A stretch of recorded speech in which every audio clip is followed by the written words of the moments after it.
Hi, I'm Linda, and this is No Frills ASMR. I was reading a comments to a post somebody put on Reddit, and people were comparing what was happening to the Stanford prison experiment. And I started thinking about that. I thought, oh, maybe I should do a video about that.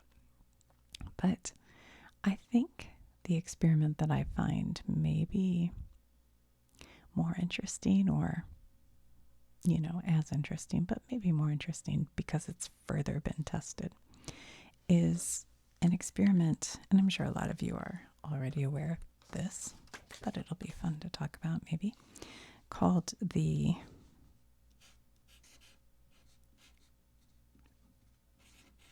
Milgram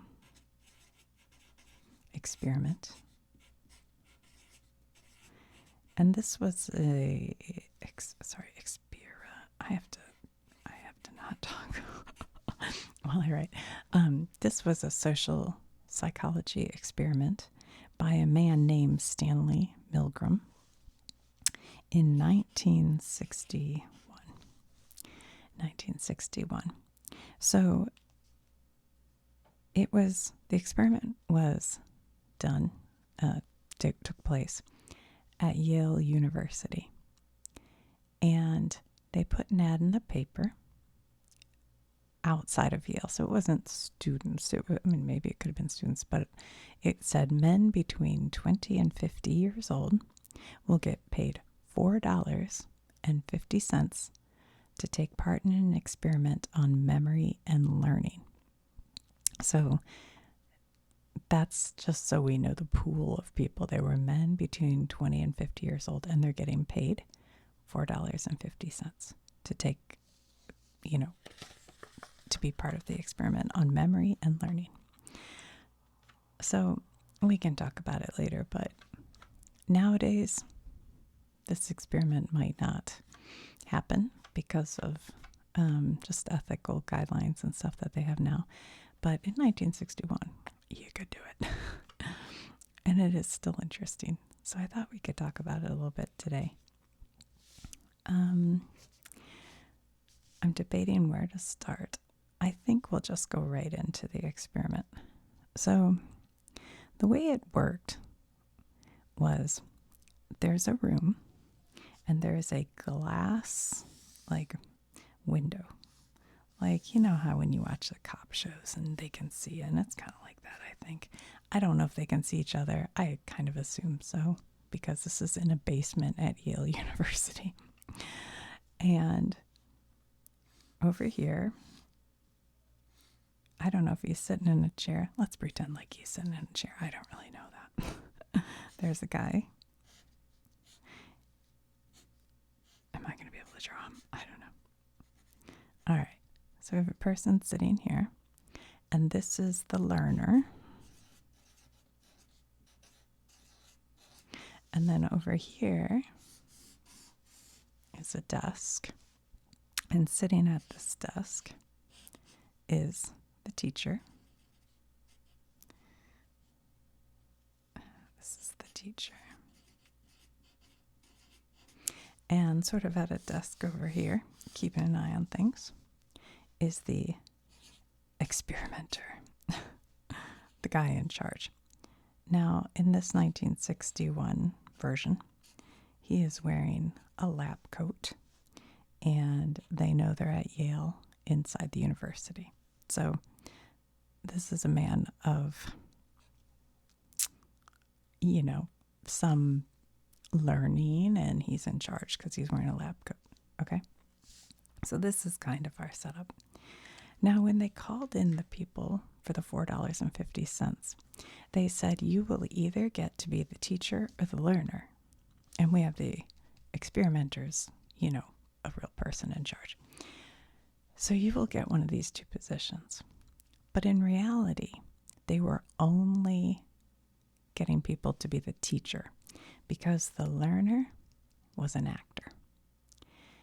And the experimenter were actually people who worked with the experiment, but they had paid a person or people, I don't know how many, to be the learner. And the name of the learner is Mr. Wallace. So you're either, they had a hat and they'd have you draw.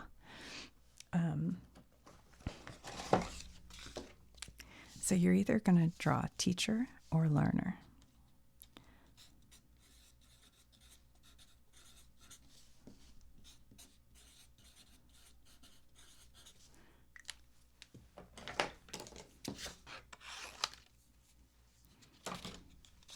So they say, all right, go ahead and draw and see which one you get.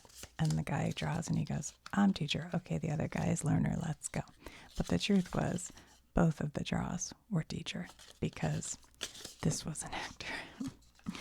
So, look, guys, I've got the Halo Risk bag. Set that there just so we can have our characters.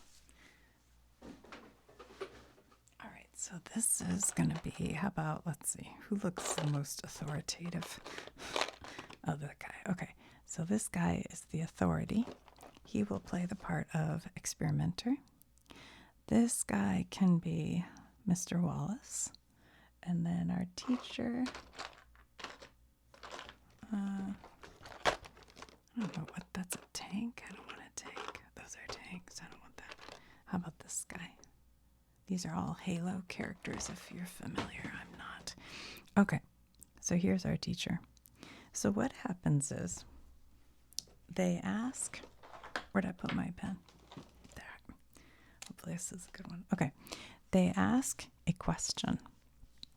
And if he gets it right, then he tells the teacher, just that go on and ask the next question. And then he asks the next question and he gets it wrong. Oh, I should tell you, before this experiment even starts, okay, I'll tell you in 1 second. So on his desk is I don't know exactly what it looked like, but like a little machine with a knob on it. And that knob is what he has to twist and then push a button to give him a shock. So there's a wire that goes over to Mr. Wallace and shocks him. And the first shock he gives him is a low voltage shock, but still you feel it. And so he does, psh, and then they ask the question again and they see if he's learned the answer, something like that. Well, before they even start the experiment, when they're all three together, they say, just so you know what you're doing, we'll hook you up and you give yourself a low-grade shock. So he knows, psst, it's really a shock, and it does feel like, you know, worms crawling up your skin or whatever the heck. That's how shocks feel. My son, one time, we were at Antietam Battlefield, I think, outside of a church. And there was an electric fence. And before I could even do anything, he had grabbed that fence. And he was going to, and when I went to get him, I got the shock too. He was fine. Everything was fine. It was just like worms crawling. Anyway, he doesn't even remember. Don't worry. All right, so the thing on his desk would say, like, I don't even know what they started at, maybe 100 volts, and then 200 volts. Hold on. Okay, we'll use this as like our thing. And then it would go up to 300, and then like 350, and then up to 400 volts. And at 375 on the machine, it had the words severe shock. Whoops, sorry. And at 400, it just said X, X, X, like, don't do that. Okay. So now, this guy is, he answers another question wrong. And you're not standing up. And the experimenter says, all right, go up to 200 volts. So, and then, you know, I assume like you have to press the button. And Most people press that button and he goes bzzz. Now, hold on, I'm trying to remember something real quick. Hold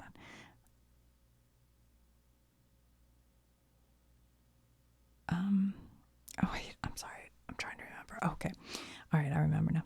So, and then once they get up to like 300 volts, now Mr. Wallace is screaming. He is actually, you can listen to audio of it, but he's going, now remember he's an actor, but this guy, teacher, does not know he's an actor. He starts going, oh, oh, oh, and just making like, pain noises. And they had different people. It wasn't Milgram himself. There were different people like who were the experimenter. And they had prompts to say. So the first prompt was, please continue. And most of the time, they did. But if they didn't, and they said, I don't know, he's in pain, then he was prompted to next say, there were 4 prompts. If the experiment requires you to continue. And then if he still was like, oh, no, and this guy said, I can't do that, then the experimenter was told to say, it is absolutely essential that you continue. And then the 4th prompt, you have no other choice. You must go on. So they did this with, oh shucks, I don't remember how many. I think it was quite a few different guys in the first experiment. I feel like it was 20, but I could have that wrong. And in the original study, even though they started screaming at 300 volts, all of the teachers went to 300 volts. All of them. Now, after that, they went up to the severe shock and then all the way to XXX. And at XXX, this Mr. Wallace would be slumped in the chair. Like he's passed out from it or who knows what. Do you know what percent went to that? 450 volts. 65% went all the way to 450 volts.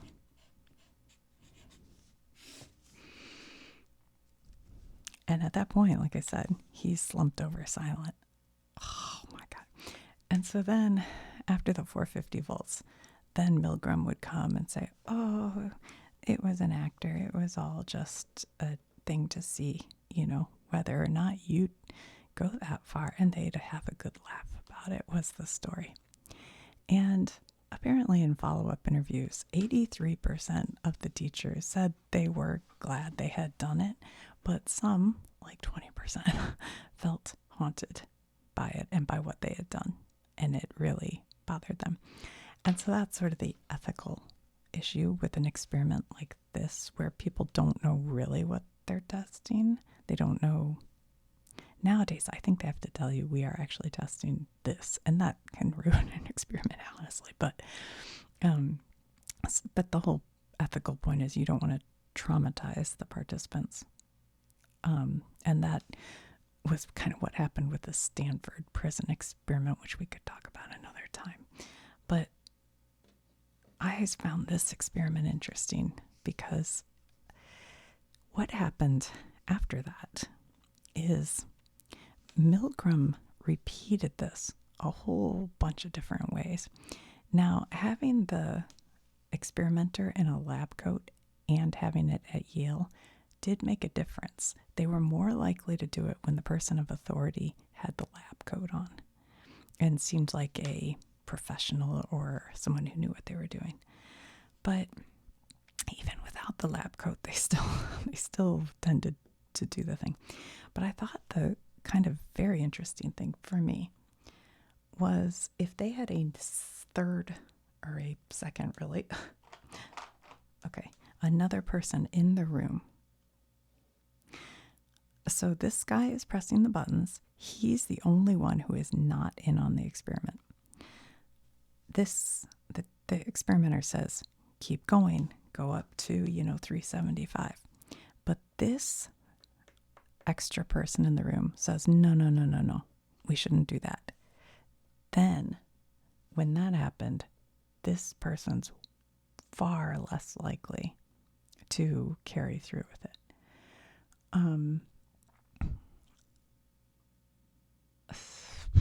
I forget what the numbers were, but it was quite a bit.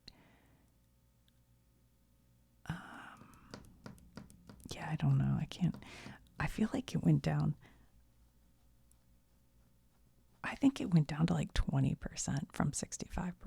It was quite a bit less. And it just took one other person kind of giving permission and saying, that doesn't seem like a good thing to do. And then they're like, okay, yeah, I didn't think so either. And I find that really interesting because, I think we've all been in a situation where as soon as somebody else calls it out, or as soon as you call it out, then other people go, oh yeah, that is bad. So I think that's a little bit of what's going on there. But yeah, so Milgram kept repeating the experiment in different areas outside of Yale. So the Yale name wasn't, making them feel like these people know what they're doing without the lab coat.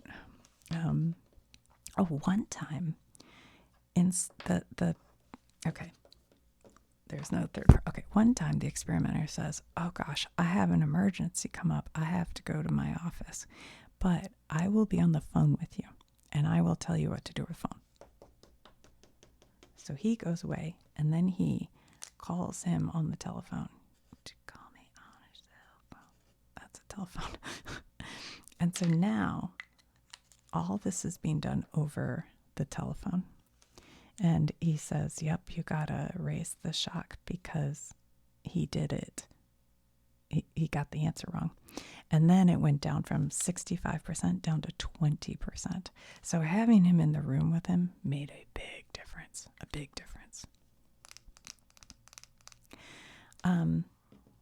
Now, this Milgram guy, Stanley Milgram, he was born in the 30s. And this experiment happened in 61. And so he was growing up in the Bronx during the 30s, 40s, 50s. Now, during this time, there were a lot of living Holocaust survivors during the later 40s and 50s who were growing up around him. So he was hearing, horrible stories. But during 61, that is when the Nazi Adolf, Eichmann was captured and put on trial. And he was really evil. You can look it up, but he was really one of the masterminds of how to make the death camps specialize in death. I mean, big time. I won't go into all that right now because that might need a warning. But he claimed at his trial that he was just following orders.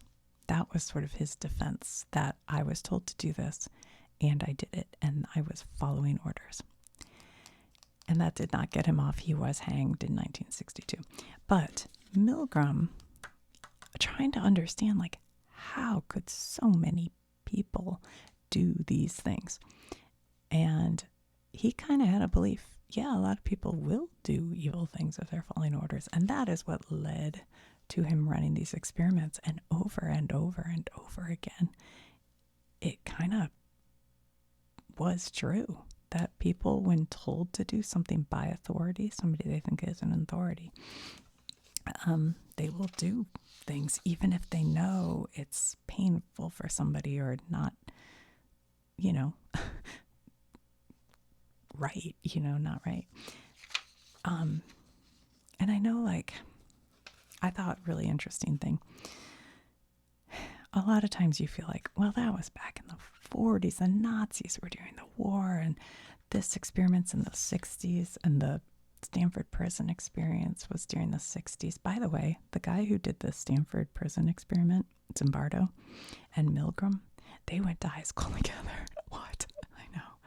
But it just shows how affected they were by the Holocaust survivors, and hearing their stories, they were probably like just trying to sort that out in their heads, because it's hard to figure. But I forgot what I was saying about that. But I forgot what I was saying. Wait, I was going somewhere with that. Anyway, I know I was saying about how it feels like a long time ago, especially to younger people. Because, like, to me, this doesn't feel like that long ago. But I know to younger people, it's like, that's ancient history. We don't behave this way now. I don't know about that. But they have done this same study all over the world through the decades. And apparently in 2010, I think, there was a French reality show where they basically just completely did this experiment. It was the exact thing. And they had the exact same result. 65% would keep shocking the person. And it wasn't even a scientist. It was like, to make the reality show good, you have to keep doing it. Yikes. So this is all part of the, the idea. Oh my gosh. I was watching this TV show about Gacy, the serial killer Gacy. I also won't get into him because, boy, is that dark. But one of the people who escaped from him was telling his story. And this was not the TV it was the documentary. There are two of them on Peacock. It was a documentary. And the guy who had escaped apparently went home to his mother, and he said, I just didn't know how evil he was. He just was a regular guy. He looks totally normal. He was fine. And she looked at him and said, who, and my quote could be a little wrong, but it was something along the lines of, whoever told you the devil would be ugly? And he was like, I never forgot that, like the devil can be anybody. And that's part of the whole, the banality of evil. Like, that evil can be in just really everyday, regular people. And that, it's wild. It's, you see these experiments and you're like, whoa.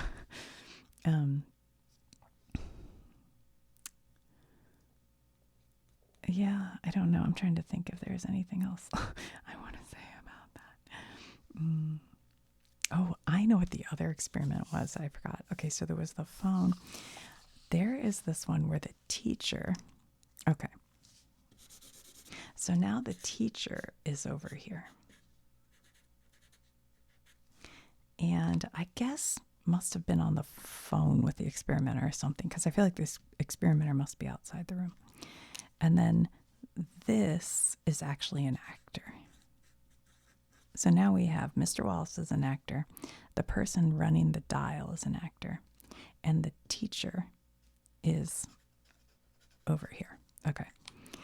So when it comes to Mr. Wallace still screaming, as always, with the different levels, this person is turning the dial based on what the teacher tells them.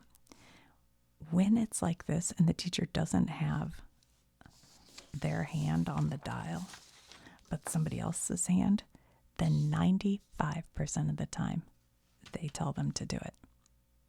95% of the time you'll say, go ahead up to 450, hit the button. That's what you got to do. And that might be even more of what Adolf Eichmann, the Nazi, because he was sitting in his office just saying, yep, do what you got to do at these death camps. Like, not what I'm telling you to do it. 95%. Like, what? So if his hand wasn't on the button and he was telling somebody else,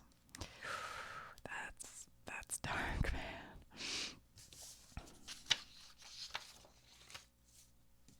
But over all the years, with all the times I've done this experiment over and over, it's been pretty consistent that about 60 to 70% of people will keep shocking the guy until he's passed out. Or they don't know he could be dead. They just don't know. So, yeah, it's a wild story, right? The Milgram experiment.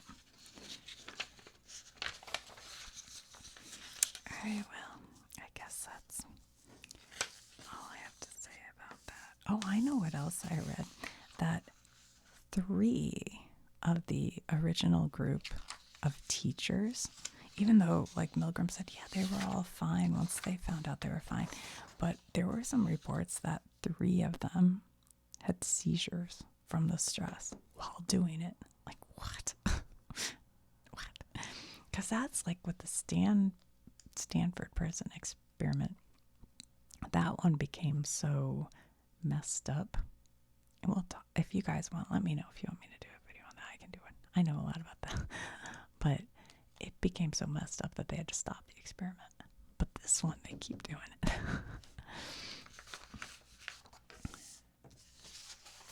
But yeah, I think I would have trauma if I knew I did that and then found out it was, I'd be like, oh God, I'm the worst. I thought I was going to use crayons, but I didn't end up using them. All right, I will talk to you guys soon. Milgram, 1961. And this is a psychologist, psychiatrist, I don't know, named Stanley Milgram. He had a PhD from Harvard, I think, but I think he was teaching at Yale at the time. But there was just a lot of study to figure out what was going on with the Nazis and all the people who followed them and how that could happen. After World War II, a lot of people were like, what is going on? But, you know, I think we all like to sit here. I'm sure all of us are sitting here going, well, I wouldn't do that. I wouldn't do that. But I don't know. I mean, obviously people do a lot more than you might think. But I do like the idea of if there's just one person in that room to say, we shouldn't do that, then it could change the whole vibe of the thing. And, you know, I kind of think that sometimes with comments in, this is so separate, but comments on social media when everybody's, you know, railing on one thing, and it just takes maybe one person to say, hold up, I don't think that's quite right, then sometimes it can start to change the tide of that conversation, you know. I don't know. Maybe I'm such a Pollyanna. I am such a Pollyanna. I am. But you gotta be. What else can you do? All right, guys. I will talk to you soon. I almost said love you, bye. I don't know. It's very say when I talk to my kids, love you, bye. Well, you know, I do. All right. I haven't had my Halo Risk out in a while. I don't even know what all these. Oh my gosh. I guess these are places you can buy like you can on Monopoly. Where's like the chance cards and those? Yeesh. What is this one? Oh no, this isn't Monopoly. This is Risk. Oh yeah. I was thinking it was Monopoly. It's Risk. Take over colonies in one turn. Control 2 complete sectors.